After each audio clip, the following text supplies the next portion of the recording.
Senhor. Amém. Vamos abrir a nossa Bíblia no livro da Revelação, no livro do Apocalipse, capítulo de número 17, e versículo de número 3, segundo essa leitura, para falar aqui hoje sobre algo que está a acontecer. E onde muitos crentes, onde a igreja do Senhor, muitos têm se desviado quando acontecem esses acontecimentos no nosso país, no mundo todo. Apocalipse 17, capítulo 17, versículo de número 3, seguinte sua leitura, diz assim o texto: E levou-me em espírito ao deserto, e vi uma grande mulher sentada sobre uma besta de cor escarlate ou cor vermelha, que estava cheia de nomes, de blasfêmia, e tinha 7 cabeças e 10 chifres. E a mulher estava vestida de púrpura e de escarlate, adornada com ouros e pedras preciosas e pérolas, e tinha na mão um cálice de ouro cheio das abominações e da imundícia da sua prostituição. E na sua testa estava escrito o nome: Ministério, a grande Babilônia, a mãe das prostituição e as abominações da terra. E vi que a mulher estava embriagada do sangue dos santos e do sangue das testemunhas de Jesus. E vendo-a eu, maravilhei-me com grande admiração. E o anjo me disse: Por que te admirais? Eu te direi: o ministério da mulher e da besta, que atrás, a qual tem 7 cabeças e 10 chifres. A besta que viste foi e já não é, e há de subir do abismo, ou seja, do inferno, e irá à perdição. E os que habitam na terra, cujo nome não estão escrito no livro da vida, desde a fundação do mundo, se admirarão, vendo a besta que era e já não é, mas que virá. Pode citar glorificando o Senhor. Amados, nós estamos vivendo um período de perseguições da Igreja do Senhor. Perseguições essas espirituais, pragas e mentiras que o inimigo ele tem usado para desfalcar a nossa fé, tirar a nossa atenção de Cristo, para que nós perdemos a nossa coroa. E a gente leu aqui um contexto que ele é bastante pregado no meio do povo de Cristo, que vem falar sobre a queda de Babilônia e a visão da grande prostituta assentada sobre a besta. A personagem dessa mulher, ela é apresentada como uma grande meretriz, com a qual os reis da terra se prostituíam.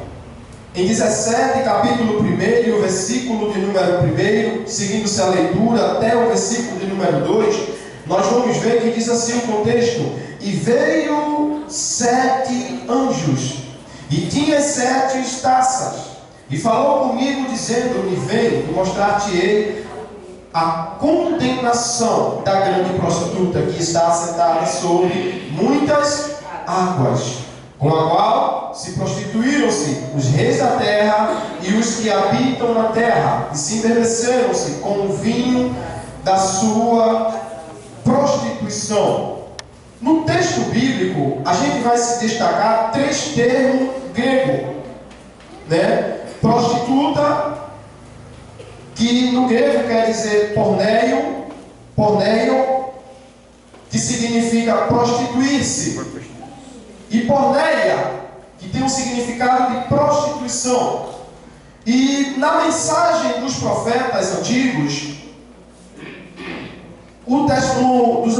do Antigo Testamento, essas expressões ela apontam para uma idolatria, isso é, prostituição espiritual. Ou seja, nos antigos profetas, no Antigo Testamento, os profetas, quando eles pregavam sobre o arrependimento, ele trazia isso como uma idolatria, a prostituição espiritual. O que é a prostituição espiritual? A prostituição espiritual é quando um cristão ele está na presença de Deus e ali ele troca as coisas de Deus pelas coisas da terra, pelas coisas inefáveis, pelas coisas que são passageiras. Então isso é prostituição espiritual. Por quê? Porque nós estamos traindo o Espírito Santo de Deus. Sabemos que o Espírito Santo de Deus, ele é uma pessoa. Ele tem sentimentos. Ele chora, ele se alegra, ele sente prazer, ele sente alegria. Então, a partir do momento que a gente toma a decisão de não estar perto de Deus, de não fazer aquilo que agrada a Deus, nós estamos se prostituindo espiritualmente. E os antigos profetas, eles pregavam, batiam na tecla sobre isso. Lá em Jeremias, capítulo de número 2, e o versículo de número 20, a gente vai dar uma passeada na Bíblia, que o contexto de Jeremias, de 2 e 20, ele vai nos dizer exatamente assim o texto. Livro do profeta Jeremias, capítulo 2 e versículo de número 20. Ele vai dizer assim, quando eu já muito quebrava o teu jugo e rompias as tuas algemas, dizia tu, nunca mais transgredirei. Contudo, em todo o outeiro alto e debaixo de toda árvore verde, te andas encurvado e corrompendo. O profeta Jeremias, ele é usado por Deus para alertar o povo de Jerusalém sobre o que estava acontecendo naquela nação. E a gente vê que Isaías ele toca exatamente nesse contexto, quando Isaías diz que eles andavam encurvado. Ou seja, a palavra encurvado significa que eles andavam reverenciando alguma pessoa, ou alguém, ou algum ídolo. Porque essa palavra encurvar, a pessoa no Antigo Testamento, ele só se encurvava para um Deus, ou para as imagens, ou para os reis. Ou seja, um grande ídolo que era levantado em qualquer cidade, que as pessoas iam para lá se encurvar.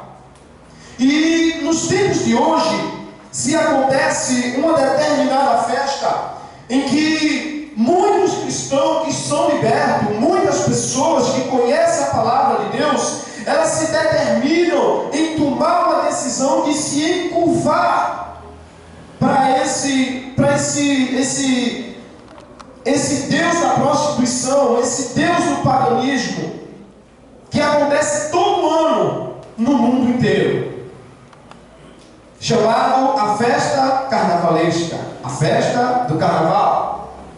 E é se levantado um ídolo em cada cidade, para que o povo daquela cidade, ou daquela região, ou daquela circunvizinhança, eles passam a festejar na linguagem humana, na linguagem popular, eles passam a festejar. E aí o povo vai achando que está se alegrando, achando que está se festejando, quando na verdade está se encurvando aquele Deus que está levantado. Que Deus é esse que nós estamos falando, que eu estou falando? O galo da madrugada. Quantas pessoas vêm de outros países, de outros estados, de outras denominações, para se dobrar diante desse Deus. E quantas pessoas estão se curvando diante de outros deuses que estão sendo levantados em outras nações. Então a gente vê que esse Deus, ele é levantado todo ano, ano após ano, e isso não é de agora. Se a gente for ler o livro de Gênesis até o livro de Malaquias, os profetas, ele vem chamando a atenção do povo de Israel sobre essa idolatria. O que é idolatria? É adoração a deuses de barro, é adoração a deuses que não falam, é adoração a uma pessoa na qual não é digna de receber aquela adoração. A única pessoa que é digna da minha e da tua adoração é Jesus Cristo de Nazaré. Jesus Cristo, filho de Davi. Como aquele cego Bartimeu, ele clamou. Ele poderia chamar por tantas pessoas que lhe deram esmola, que lhe ajudaram, mas não. Quando Jesus passou, ele viu que estava passando alguém diferente. Ele sentiu dentro do seu coração uma alegria diferente. Alegria essa que não é preenchida com dinheiro, com roupa, com casas, com carro, mas ele sentiu essa alegria no seu interior. Ainda que ele não tinha nada, ele sentiu essa alegria. E quando ele vê aquela multidão passando, ele começa a dizer: quem está passando? Quem está passando? Aí uma das pessoas dizem: é Jesus de Nazaré. Aí ele diz: não é Jesus de Nazaré, é Jesus, o filho de Davi. E aí ele começou a clamar: Jesus, filho de Davi, tem misericórdia de mim. Ou seja, ele estava dizendo: agora eu vou clamar, agora eu vou me prostrar, agora eu vou me dobrar, agora eu vou me encurvar a quem é digno e merecedor da minha honra e da minha glória. Muitos pratos vão ser colocados na minha e na tua frente.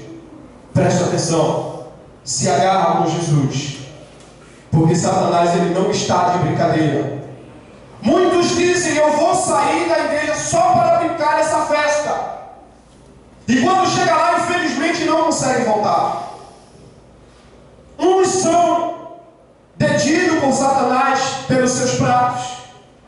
O que é detido? Escravizado por Satanás. Deixa eu te dizer uma coisa. Jesus, ele te libertou. Ele te deu a livre e espontânea vontade de tu escolher o caminho que tu queres seguir. Esse Deus é tão maravilhoso, porque o correto, se ele nos libertou, é para nós ser escravo dele, é para nós estar sujeito ao seu senhorio. Mas como ele é misericordioso, ele trabalha com livre e espontânea vontade. A Bíblia vai dizer que não é por força e nem por violência. Ele diz: é pelo meu Espírito. Ou seja, é o Espírito Santo de Deus que nos convence a fazer aquilo que agrada a ele. Ainda que você esteja liberto, se o Espírito Santo de Deus não te convencer a fazer aquilo que agrada a ele, a gente começa a seguir pelo caminho errado. É verdade. Porque a Bíblia diz que a carne para nada serve para nada. Mas Jesus, quando ele nos libertou, ele nos deu essa opção de segui-lo ou não. E o que me chama a atenção é que quando ele liberta, como eu disse que o correto é para nós ser seu escravo, seu servo, ele nos dá essa opção, porque ele quer saber se realmente a gente o ama. Satanás, ele não trabalha assim. O inimigo da tua alma, ele não trabalha dessa maneira. A primeira coisa que ele bota no ser humano é a escravidão das coisas alheias.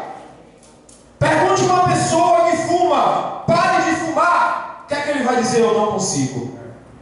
Pare de beber. Eu não consigo. É escravo. Quem não consegue se libertar é escravo. Cuidado. Cuidado. Satanás, ele está investindo pesado para me escravizar e te escravizar. Nenhum de nós estamos ainda 100% livre desta tentação. Enquanto a gente estiver aqui na terra, nós iremos passar por essas dificuldades. A Bíblia diz que só vai acabar esse sofrimento, essa dor só vai ser findada quando Jesus voltar. Mas enquanto nós estivermos aqui, nós estamos sujeitos. Vamos voltar para a lição? Em Apocalipse, as muitas águas onde a prostituta se assenta, simboliza multidões seduzidas pela ideia, pela idolatria, pelo paganismo e sua oposição à fé cristã. A fé cristã é a sua oposição. Vamos deixar aberto lá no livro de Apocalipse, onde a gente fez a leitura. E assim a prostituta, ela é identificada como uma das facetas das imoralidades e do falso sistema religioso, representado pelo espírito da Babilônia. Apocalipse 14 e o versículo de número 8. Livro do Apocalipse 14, 8. É só uma folha mais atrás que vai dizer assim: e o outro anjo seguiu dizendo: caiu, Babilônia, aquela grande cidade que todas as nações deu a beber do vinho e da ira da sua prostituição. Ou seja, aquela grande cidade de Babilônia. Qual a referência dessa grande cidade?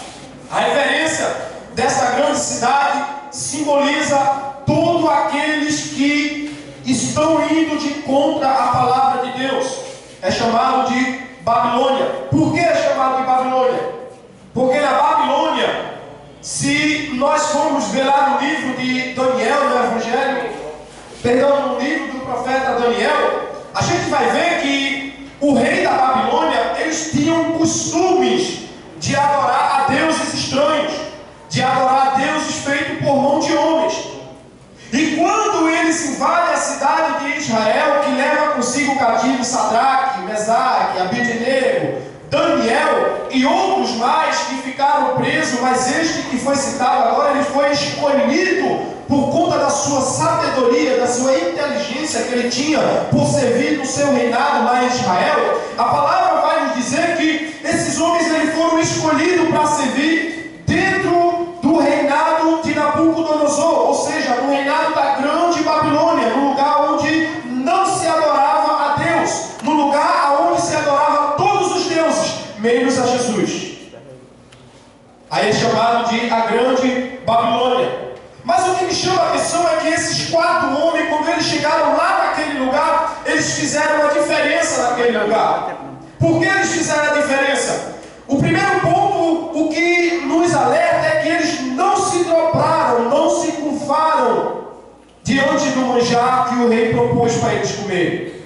O segundo ponto é que quando foi levantada aquela grande imagem para eles adorar, eles não adoraram, ainda que lhe custasse a morte, eles não adoraram. E ali o rei disse: olha, já que eles não vão adorar, se cumpra-se a lei. Qual era a lei? Quem não adorasse seria jogado dentro da fornalha de fogo ardente. E aí aqueles 3 homens foram jogados dentro da fornalha de fogo ardente. Mas por ele fazer a diferença naquele lugar, naquela cidade, quando eles foram jogados dentro daquela fornalha, Jesus já estava lá esperando ele. Esse é o preço da vitória por sofrer por Cristo. Independente de onde você esteja, independente de onde, de qual cidade, de qual nação, de qual culto você esteja, se for fiel a Deus, Ele vai entrar com você dentro do fogo, Ele vai fazer você andar por cima das águas, Ele vai entrar com cura, Ele vai entrar com livramento, Ele vai entrar com milagre, porque você não está sendo fiel ao Deus de barro, ao Deus mudo, ao Deus que tem orelha, mas não ouve, que tem boca, mas não fala, mas está sendo fiel ao Deus do céu, o Deus Altíssimo de todas as gerações. Aleluia, glória a Deus.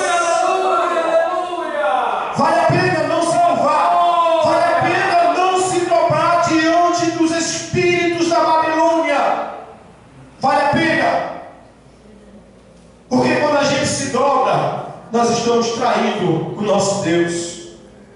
Nós estamos dizendo: Deus, eu não estou nem aí para o Senhor. O que eu quero agora é satisfazer os meus desejos. Cuidado, por esses dias vai se levantar muitos espíritos da Babilônia para tentar nos derrubar. Eu conheço uma pessoa que, quando chegava toda a época de carnaval, saía da igreja. Vou sair da igreja para brincar o carnaval. Vou sair da igreja para brincar o carnaval. Toda a época, quando eu fazia parte do outro ministério, quando eu era criança ainda, essa pessoa era um ente querido, um parente da minha família. E ali toda a época do ano ele saía da igreja para brincar o carnaval. Então temos que ter cuidado. O que tem aí para nos oferecer são pratos e lentilhas. E tudo isso vai passar. A Bíblia vai nos dizer que vai se passar os céus e a terra, mas a minha palavra, ela vai se cumprir. O que quer dizer isso? O texto que a gente leu vai falar sobre a queda da grande Babilônia.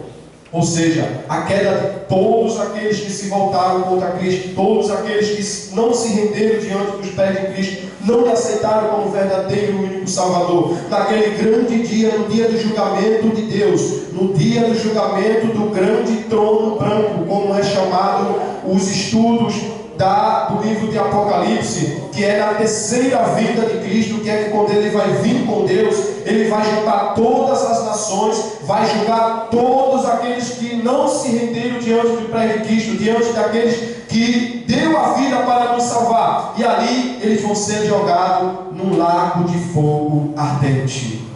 Deixa eu te dizer, muitos vão estar lá. Não sou eu que estou dizendo, é a Bíblia. A Bíblia diz que muitos são chamados, mas poucos são escolhidos. Glorifica a Deus porque você é um escolhido. Adora a Deus porque você também é desses escolhidos. Sabe por quê? Porque a Bíblia também vai dizer que lá o fogo nunca se apaga e o bicho nunca morre. O que quer dizer isso? Você está se queimando, se ardendo, se trocando de dor lá naquele lugar. E nada vai poder te tirar de lá. Nada vai poder me tirar de lá. Por que eu digo eu e você? Porque nós estamos sujeitos a ir para lá dependendo das nossas decisões. Não estou querendo dizer que nós iremos para lá, mas eu estou querendo dizer que dependendo das nossas decisões daqui para frente, nós iremos sim para aquele lugar. Infelizmente é a verdade. Eu não posso dizer aqui que Deus ele vai te salvar de todo jeito, de toda maneira. Não, quem decide isso é eu e você, não é Deus. Apenas Ele nos deu a opção de escolher o caminho. Qual o caminho que você vai escolher? Qual o caminho que você vai decidir para viver do outro lado? Está em suas mãos. O pastor não pode tomar essa decisão. Deus ele não pode tomar essa decisão por você. Nosso irmão Jessé fez uma ótima escolha ontem. Parabéns. Glória a Deus. Você decidiu viver ao lado daquele que tem todo o poder e toda a glória.